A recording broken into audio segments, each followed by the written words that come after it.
olen Luule Jõeleht ja olen üks esimesi muusikakooli õpetajaid, kes Lasnamäe muusikakoolis alustas akordioni õpetamist. Juba sellest ajast said tuuletiibadesse meie kooli lõpetanud õpilane, akordionist Tuuliki Bartosik, kes on väga palju maailmas juba arendab, annab kontserte, hästi tore, tubli.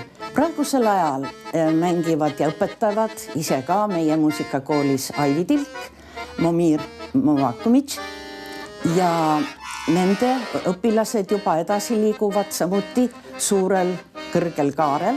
Näiteks on meil nimega praegu Ivan Jermakov, kes võidab juba rahvusvahelisi akordionistide konkursse, esimesi kohti saavutab.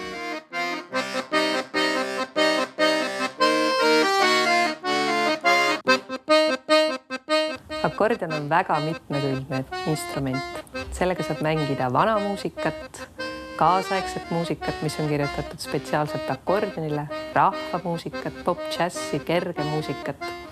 Ta on väga suur ampluaa muusikat, mida saab akordionis kasutada. Ning akordioniga saab mängida soolot, saab mängida akordioni ansamblis ehk koos teiste akordionitega, saab mängida kammeransamblis koos teiste pillidega, saab mängida akordioni orkestris, saab mängida soolot erinevate orkestrite ees, nii et ka siin on hästi suur ampluaa võimalusi. Aga akordioni erialal, millega me tegeleme, on see, et me aastate jooksul saame väga palju kokku kogu Eesti kogukonnaga. Me käime laulupidude, pillipidudel, me osaleme internetikonkursidel, me osaleme tavalistel konkursidel. On näiteks selline tore festival nagu akordionisõprade ühiskontsert, mis toimub Jõhvis.